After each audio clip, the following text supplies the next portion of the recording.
Mohon maaf nih Kang Deddy Mulyadi ya, sebelum diadopsi sama wilayah lain, khususnya wilayah saya, Maluku, saya harus komen nih, saya harus menyampaikan kontra saya terhadap kebijakan Kang Deddy ngirim anak nakal ke barak militer.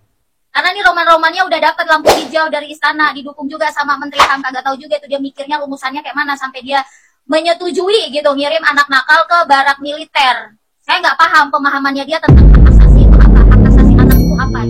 Jadi gini Kang, pertanyaan saya, kenapa harus ngirimnya ke barak militer atau barak TNI? Kenapa? Padahal ya, secara pemerintahan udah ada lembaga untuk menangani hal-hal khusus seperti itu. Kalau anak berurusan dengan hukum yang emang kenakalannya ini udah bisa dikenai hukum, kan udah ada LPKA. Lembaga Pembinaan Khusus Anak. Yang kalau orang dewasa kan di lapas.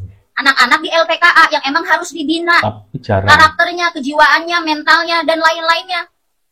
Dan untuk anak yang bermasalah secara sosial Kang atau tidak sampai berurusan dengan hukum, itu ada juga lembaganya Kang di bawah koordinasi Kementerian Sosial. Apa? LKSA, Lembaga Kesejahteraan Sosial Anak. Jadi udah ada nih lembaga khusus yang untuk menangani permasalahan-permasalahan yang dimaksudkan oleh Kang Deddy. Gak harus tapi nggak fungsi lembaga ini kan itu. Seolah-olah mendiskreditkan peran-peran lembaga khusus ini yang banyak sudah ada semenjak dulu. Banyak pengamen anak-anak. Ya Kang Deddy ini kan salah satu gubernur di Indonesia yang mendapatkan perhatian nasional gitu. Apa yang diucapkan, kegiatan sehari-harinya yang kemudian didokumentasikan melalui channel YouTube, ya kan? Kebijakan-kebijakan yang kemungkinan besar itu bisa jadi diadopsi oleh wilayah-wilayah lain. Jadi mohonlah Kang ya kan ya, berhati-hatilah dalam membuat kebijakan khusus untuk kebijakan mengirim anak nakal ke barak TNI ini. Ini kan saya lihatnya anak-anak ini dijadikan objek, ya, dikirim ke barak militer supaya dibina. Karena rasa ketidakmampuan orang dewasa, orang tua, guru, lingkungan untuk menjaga, memastikan bahwa anak ini tumbuh, berkembang dengan baik dan layak. Jadi sekali lagi Kang, bukannya dipasrahin kagak juga, yang tadi balik lagi, bahwa ada lembaga negara yang secara khusus menangani persoalan ini. Maksimalkan aja lembaga itu. Kalau ke TNI ini kan roman-romannya untuk mempermanis citra TNI. Terus gini Kang, daripada ngirim anak-anak yang dicap nakal nih ke barak TNI, mendingan mah ya bikin kebijakan yang menurut saya ini lebih konkret. Kirim pejabat-pejabat nakal ya ke barak TNI, biar dibina, biar nggak nakal gitu Kang. Pejabat-pejabat yang suka hura-hura, hedonis, ke klub malam gitu Kang. Ya biar bisa diadopsi oleh wilayah lain Kang, seperti wilayah saya misalnya. Makasih Kang. Ini orang pinter ya? Pinter Pak. Pinter ngomong. Boleh dong ketemu debat sama saya? Jangan. Ya, tentang perlindungan anak. Ketemu gimana? Biar kita semakin kaya pemahaman tentang perlindungan anak.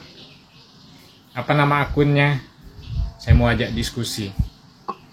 Nih yang ngomong siapa sebetulnya ya? Nggak ngerti atau gimana? Yang dibilang lembaga negara itu lembaga negara yang mana?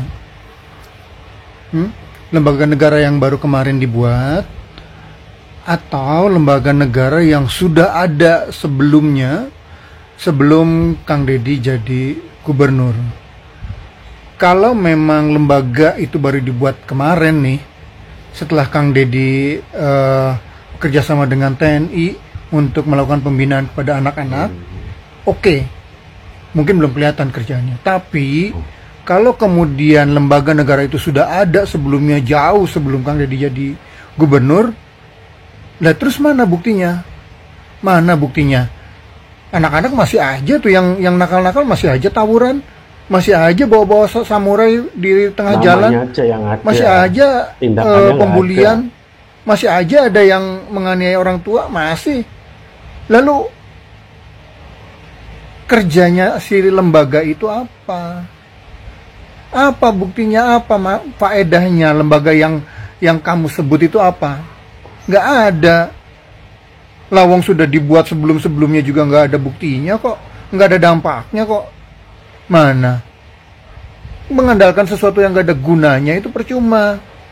Lah terus sekarang dengan dilakukannya kebijakan oleh Kang Deddy, terus kalian mulai keluar-keluar, ya, termasuk KPAI, ya, termasuk Komnas HAM. Lah selama ini mereka kemana? Kalau sudah melawan sesuatu, mana buktinya? Dampaknya apa? Apa sudah ada berdampak? Sudah ada pengurangan kenakalan remaja pada setelah mereka lakukan setelah mereka melakukan pembinaan, atau sudah apa belum? Ada belum? Ada nggak? Jangan cuma ngomong-ngomong doang lah. Ya. Mending didukung aja. Toh yang dilakukan pembinaan juga bukan diculik. Yang dilakukan pembinaan itu tidak ditarik, digeret, digusur dari rumahnya, enggak kok. Beberapa malah orang tua yang menghendaki itu. Karena apa? Orang tua bisa memilih, mengukur, memperkirakan apa yang akan dilakukan. Ya. Kurikulumnya jelas di sana. Bukan dimaki-maki, bukan digebugin, enggak juga. Enggak. Assalamualaikum, Neng. Kok Neng pinter banget sih? Pinter, Pak. Ya gitu, Neng. Karena lembaga itu nggak jalan, ya akhirnya Bapak Aing bikin kebijakan sendiri. Sentilan Neng, pinter banget. Salam ya dari Jabar ya. Semoga Neng sukses selalu, sehat selalu, sukses dalam rumah tangga, sukses dalam karir. Ya, terima kasih Neng. Tapi untuk adopsi jangan dulu. Baru 5 bulan Neng. Jawa Barat masih butuh sosok Kang Dedi. Anu pinter, bener, singer, tenunya karah hayatna ya Neng.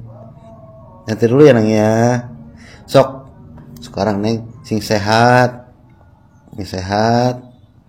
Sukses selalu ya, Neng. Salam dari Jawa Barat, Neng. Assalamualaikum. Gini ya, buat kakakku yang tercinta, terkasih, tersayang, dan teraniaya. Yang pertama, Pak Deddy Mulyadi, Kang Deddy Mulyadi atau KDM, beliau itu adalah Gubernur Jawa Barat. Dan segala kebijakan yang beliau keluarkan itu secara khusus dihususkan untuk warga masyarakat di Jawa Barat. Dan umumnya kalau itu bisa menginspirasi dan memotivasi bapak-bapak gubernur lainnya yang ada di wilayah lain, kalau sekiranya itu dikesan baik, boleh juga diikuti. Tapi kalau dikesan tidak baik, ya tidak usah diikuti. Karena setiap wilayah itu tentu saja punya sumber daya manusia yang berbeda-beda dan kebijakan yang berbeda-beda sesuai dengan kebutuhan daerah masing-masing, gitu ya. Dan kebijakan yang kakak bahas ini itu untuk orang Jawa Barat. Jadi untuk warga masyarakat dan teman-teman yang dari Maluku tidak usah khawatir. Gitu. Itu yang pertama. Yang kedua, terkait mau diadopsi, kakak jangan takut juga. Kenapa? Karena belum tentu juga Pak Deddy Mulyadi bersedia, gitu ya. Kalau tadi kakak membicarakan masalah diskriminasi, diskredit dengan beberapa instansi yang terkait dengan hak perlindungan anak, seperti yang kakak sebutkan tadi, instansi tersebut itu sudah ada bahkan sebelum Pak Deddy menjabat, ya kan? Tapi kenapa dipakai alternatif untuk membawa anak-anak yang bermasalah ini bukan kepada pusat rehabilitasi anak, katakan saja contoh seperti itu, akan tetapi kenapa harus dibawa ke barak militer? Kalau ke pusat rehabilitasi anak atau ke istilahnya ke apa? Ke lokap gitu ya, ke lokap anak. Lebih manusiawi mana, Kak? Ya. Itu penjara juga kan? Kalau yang ada anak yang memang kenakalannya itu sudah masuk ke dalam ranah pidana. Gitu.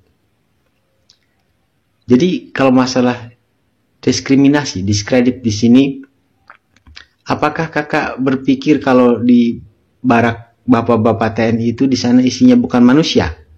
Kalau terkait dengan HAM, hak asasi manusia, perlindungan anak, gitu. Lagipun perlu saya perjelas di sini, barangkali kakak scrollnya kurang kencang, algoritmanya buruk sesuai dengan apa yang dipikirkan. Jadi yang keluar itu yang negatif semua. Di situ bukan dididik militer, disuruh lari, angkat senjata, terusnya disuruh push up ribuan kali. Tidak. Bukan dididik militer, tapi diberi pendidikan di barak militer. Beda loh. Belajar di barak tentara gitu, bukan belajar jadi tentara. Gitu. Terus apa yang membedakan? Ya setidaknya di situ ada kepatuhan tersendiri yang mungkin diharapkan bisa membentuk mental anak dan kedisiplinannya itu berkembang. Tahu bagaimana cara menghargai hidup dan cara menghargai waktu. Tahu bagaimana caranya, bagaimana susahnya membela bangsa. Itu program bela bangsa namanya. Gitu Kak. Ya. Jadi kalau masalah disebut diskriminasi, diskredit gitu ya kan, seolah-olah menganggap tidak ada gitu ya kan. Lantas yang niat kakak ini berkeinginan dan kepikiran untuk mengadopsi Pak Dedi ini apa? Apa di sana kakak merasa tidak ada orang yang pantas buat memimpin jadi gubernur di Maluku? Maaf kata. Saya yakin di sana juga banyak orang baik dan justru lebih tahu seluk-beluk daerah itu sendiri. Gitu. Pak Dedi orang Jawa Barat, beliau memimpin Jawa Barat, itu salah satu kebetulan. Ya. Salah satu kebetulan, bukan satu kebetulan gitu. Karena memang beliau dari dulu sudah memimpin di Jawa Barat ini. Gitu kakakku. Ya. Jadi tolonglah hilangkan pikiran-pikiran negatif itu tentang barak militer. Karena bapak-bapak TNI ini, beliau itu sudah dididik dan dilatih untuk melindungi. Kalau masalah HAM, ya, hak asasi manusia. Kalau kakak bicara masalah hak asasi manusia, bapak-bapak tentara ini mereka manusia loh. Kak. Mereka tinggal di tempat yang dimanusiakan. Dididik, bahkan mendidik orang. Gitu. Jangan gambarkan tentara itu yang identik dengan senjata dan perang saja. Mereka bawa senjata dan perang justru untuk melindungi Indonesia, Kak. Ya. Kakak mungkin ngelihat sudut pandang dari situasi kakak yang di sana. Kalau kakak betul-betul orang Maluku ya. Lain ladang, lain belalang. Gitu loh. Kali-kali main ke Jawa Barat di sini. Gak usah lama-lama, 5 tahun aja cukup. Nanti tahu gimana rasanya. Jadi istrimu. Gimana lingkungannya. Pasti, oh beda di sini, oh beda. Makanya ada kebijakan ini, oh kayak gini. Ya. Secara normalnya. Ya. Begitu, Kak.